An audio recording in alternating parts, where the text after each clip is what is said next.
সুবহানাহু ওয়া তাআলা পবিত্র কোরআনের মধ্যে বলেন, ইয়া আইয়ুহাল্লাযীনা আমানু আশাদ্দু হুব্বান লিল্লাহ, যে হে মুসলমান মুমিনগণ, তোমাদের মধ্যে সর্বোত্তম ওই ব্যক্তি যে ব্যক্তি দুনিয়ার সমস্ত মহাব্বতকে ত্যাগ করে আমি আল্লাহ তাআলা সুবহানাহু ওয়া তাআলার সাথে প্রেম ভালোবাসা করে। ঠিক কিনা? আজ ম্যাক্সিমাম দেখা যায় আমরা কেউ আল্লাহ তাআলার সাথে প্রেম ভালোবাসা করতে চাই না।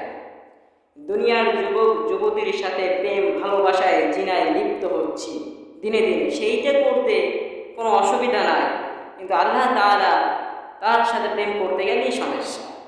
এখন বলতে পারেন সাকিব হাসান আল মাদানী সাহেব, কীভাবে আল্লাহ সুবহানাহু ওয়া তাআলার সাথে প্রেম করব? মানুষ মানুষের সাথে প্রেম করে এটা নাই বুঝলাম, কিন্তু আল্লাহ তাআলার সাথে কীভাবে প্রেম করবো? আল্লাহকে তো দেখা যায় না। আরে আপনি তো বলদের মতো কথা বলতেছেন, আপনি জানেন আল্লাহ তাআলা কি বলছেন? আল্লাহ তাআলা বলছে যে তোমাদের মধ্যে সর্বোত্তম ওই ব্যক্তি যে ব্যক্তি আমি আল্লাহ তাআলার সাথে প্রেম ভালোবাসা করে। ইয়া আইয়ুহাল্লাযীনা আমানু আশাদ্দু হুব্বান লিল্লাহ। আল্লাহ তাআলা তার প্যারা হাবিবকে ডেকে বলেন যে হে আমার দোস্ত, তুমি তোমার উম্মতকে জানাই দাও, কোনো ব্যক্তি যদি আমি আল্লাহ তাআলার সাথে প্রেম ভালোবাসা করতে চাই, সে যেন স্বয়ং আগে তোমাকে ভালোবাসে।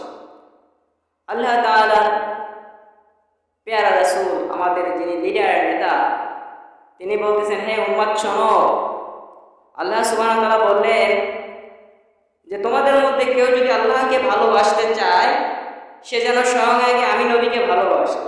কিন্তু আমি নবী বলছি, কেউ যদি আমাকে ভালোবাসতে চায়, সে যেন আমার সুন্নাতকে আগে ভালোবাসে। কিন্তু আজকাল তো আমরা নবীর সুন্নাতকে মহাব্বত করি না। এই টুপি আমাদের পছন্দ হয় না, এই গোল পাঞ্জাবি আমাদের পছন্দ হয় না। কেন? আমাদের খারাপ লাগতেছে? বলে হুজুর এখন তো প্রচণ্ড গরম পড়ছে, গরমে পাঞ্জাবি পরবো কি করে? আরে ভাই, গরম কি আমাকে লাগে না? আমরা তো মনে হয় যে এসির ভিতরে বসে আছে, এই পাঞ্জাবি পরে তাই মনে হচ্ছে। ফ্যান চালাতে দিচ্ছি না কেন? ঠান্ডা লাগতেছে, প্রচণ্ড পরিমাণ ঠান্ডা লাগতেছে আমাদের। করছেন হুজুর আপনি তো ঘামাই যাচ্ছে।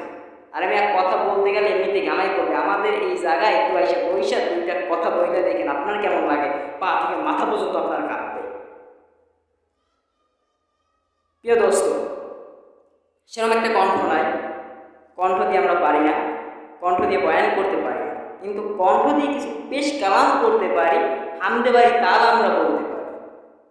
যেরকম আমার প্রিয় দোস্ত, যিনি বর্তমান হুসাইনি দরবার শরীফ পাক ভারতের একজন সম্মানিত পীর, তিনি খুব সুন্দর একটা পেশ কালাম আপনাদের সামনে শুনিয়েছে, কিছু কথাও বলেছে, ভালো লাগলো, তাই না? এখন দেখেন, আমি যে কথাটা বলতেছিলাম যে আল্লাহ সুবহানাহু ওয়া তাআলার সাথে আপনারা প্রেম ভালোবাসা করবেন কিভাবে, তাই না? আমার পেয়ারা হাবিব, যিনি রহমাতাল লিল আলামিন, সারা জগতের রহমত, তিনি যখন মেরাজে গিয়েছেন, মেরাজ থেকে যখন চলে আসবেন, তখন আমার পেয়ারা হাবিব আল্লাহ তাআলার পা ধরে কাঁদতেছিলেন। তখন আল্লাহ তাআলা বলতেছে যে প্রিয় দোস্ত, তুমি কাঁদছো কেন? তোমাকে জান্নাত দেখালাম, তোমাকে সকল নবীর সাথে পরিচয় করিয়ে দিলাম, তোমাকে সকল নবীদের সকল ফেরেশতাদের ইমাম বানালাম, তুমি কাঁদছো কেন? তখন আমার প্যারা নবী তিনি কেঁদে বলছেন যে হে শোনো, হায় আল্লাহ, আমি তো নয় আপনার দিদার পেলাম, আমি নয় আপনাকে পেলাম, কিন্তু আমার উম্মতরা তো আপনার দিদার পেল না, আমার উম্মতরা তো আপনার লোকে সাক্ষাৎ করতে পারলো না। আমি তো নয় মেরাজ করলাম, আমার উম্মত তো আপনার সাথে মেরাজ করতে পারলো না। তখন আল্লাহ তাআলা বলেন, এ নবী আপনি কেঁদেন না, কেঁদেন না, আপনার উম্মতকে জানাইয়া দেন যে তার সাথে আমার মেরাজ হবে প্রতি 5 ওয়াক্ত নামাজে।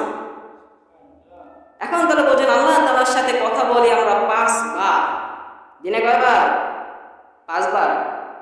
না না, 5 বার না, 5 বারে কত রেখাত নামাজ হিসাব করেন, সেই কয়বার কথা বলি, দেখে না? এখানে সুনামধন্য মুরাব্বি বসে আছে, আমি তো একজন শাগরেদ মানে মুরিদ, আমি সৈয়দ মাকদুম শাহ আল মাদানী হুজুরের একজন মুরিদ, আমি তো এত বড় কোনো বক্তা নয়। সকলকে কিছু কথা বলতে বলেছে দেখে কিছু কথা বলছি। যেই তো মুরাব্বি সমতুল্য বুজুর্গ লোক বসে আছে হুসাইনি দরবার শরীফের পীর সাহেব, তাকে চেহারে বসিয়ে কথা বলা আমার এটা ঠিক না, বেয়াদবি হয়ে যাচ্ছে। তারপরও হুজুরও বারবার বললো তুমি কিছু কথা বলো, তুমি তো সকল লোকজন তোমার কথা শোনার জন্য বসে আছে, তুমি কিছু কথা পেশ কালাম করো, যার কারণে আমার এই কথাগুলো বলতে হচ্ছে। তো আমরা আজকাল দেখা যাচ্ছে ম্যাক্সিমাম দুনিয়া আল্লাহ তাআলাকে ভালোবাসতে চায় না। আল্লাহ তাআলার সাথে প্রেম করবেন কীভাবে? 5 ওয়াক্ত জিকির করেন, আপনি হাঁটতেছেন চলতেছেন আল্লাহ তাআলার জিকির করেন, জিকির একটা মজা, এতে আল্লাহ তাআলার সাথে প্রেম হয়। আপনি দুনিয়ায় যে যুবক যুবতী প্রেম করেন আজকাল দেখাচ্ছে হারাম রিলেশন, এগুলো কিন্তু বেশি দিন টেকে না, টেকে হুজুর? এগুলো টেকে না ভাই। আজকে আছে আপনার সাথে আরাম হামাস করা হয়ে যাবে, জিনা করা হয়ে যাবে, আপনাকে সাথে বেকার। কিন্তু আল্লাহ তাআলার সাথে এমন এক প্রেম করবেন, আল্লাহ তাআলার সাথে জিন্দেগি তো বেকআপ হয় না হুজুর? হয় না, কারণ এখানে মুরাব্বিরা বসে আছে, তারা আমার চাইতে ভালো জানে।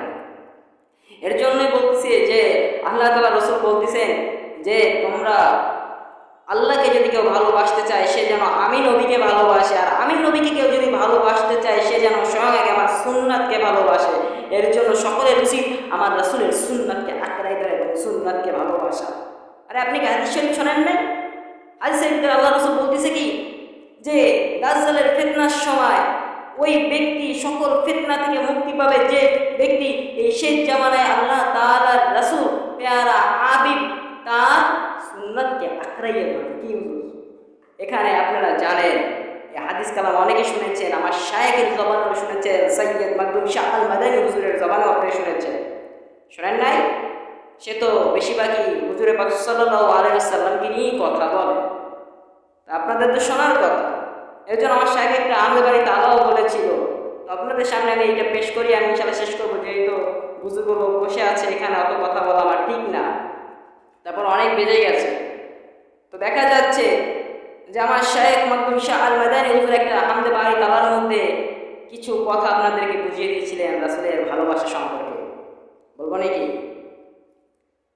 ও তাইবা তুমি আজি মা আমেনার ঘরে এলে, আরবে সব মূর্তিরা তোমার কদমেতে সিজদায় পড়ে। ও তাইবা নূরের খনি আল্লাহরই প্যারা তুমি, তুমি এসেছো তাই দুনিয়ায়। উম্মত বলে ও মুহাম্মদ আসসালামু আলাইকা ইয়া রাসূলুল্লাহ, আসসালামু আলাইকা হাবিবি ইয়া নবী আল্লাহ ইয়া রাসূলুল্লাহ।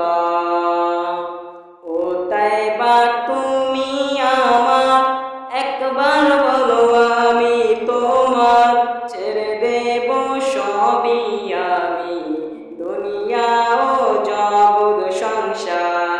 ও তাইবা স্বপ্নে এসে দিদার দিয়ে ধন্য করো, জানি আমি প্রিয় তুমি সেই খোদার ও মুহাম্মদ আসসালামু আলাইকা ইয়া রাসূলুল্লাহ, আসসালামু আলাইকা হাবিবি ইয়া নবী আল্লাহ ইয়া রাসূলুল্লাহ। আমরা কেউ যদি নবীর দিদার পেতে চাই তবে নবীকে ভালোবাসতে হবে। নবীকে ভালোবাসতে হলে নবীর সুন্নাতকে ভালোবাসতে হবে। তাই তো তবেই তো আপনি নবীর দিদার পাবেন। আর যদি নবীর দিদার যদি আপনি পান ভাই, আখিরাতে আপনি ফুলসিরাত একদম পাস। এর জন্য বুজুর্গরা বলে থাকে, আমার শায়েখও মাঝে মধ্যে বলে থাকে, যাহার সাথে যার মহাব্বা তাহার সাথে তার কিয়ামত। আমরা সকলে কি রাসূলের সাথে কি হাসরের মাঠে উঠতে চাই না? যদি উঠতে চাই আলহামদুলিল্লাহ সকলে রাসূলের সুন্নাতকে রাসূলকে ভালোবাসবেন। এই বলে আমি আমার সংক্ষিপ্ত কথা শেষ করছি। যেহেতু পীর সাহেব বসে আছে সেও আলোচনা করবেন। আখির দাওয়ানা আলহামদুলিল্লাহি রাব্বিল আলামিন বিরহমাতিকা ইয়া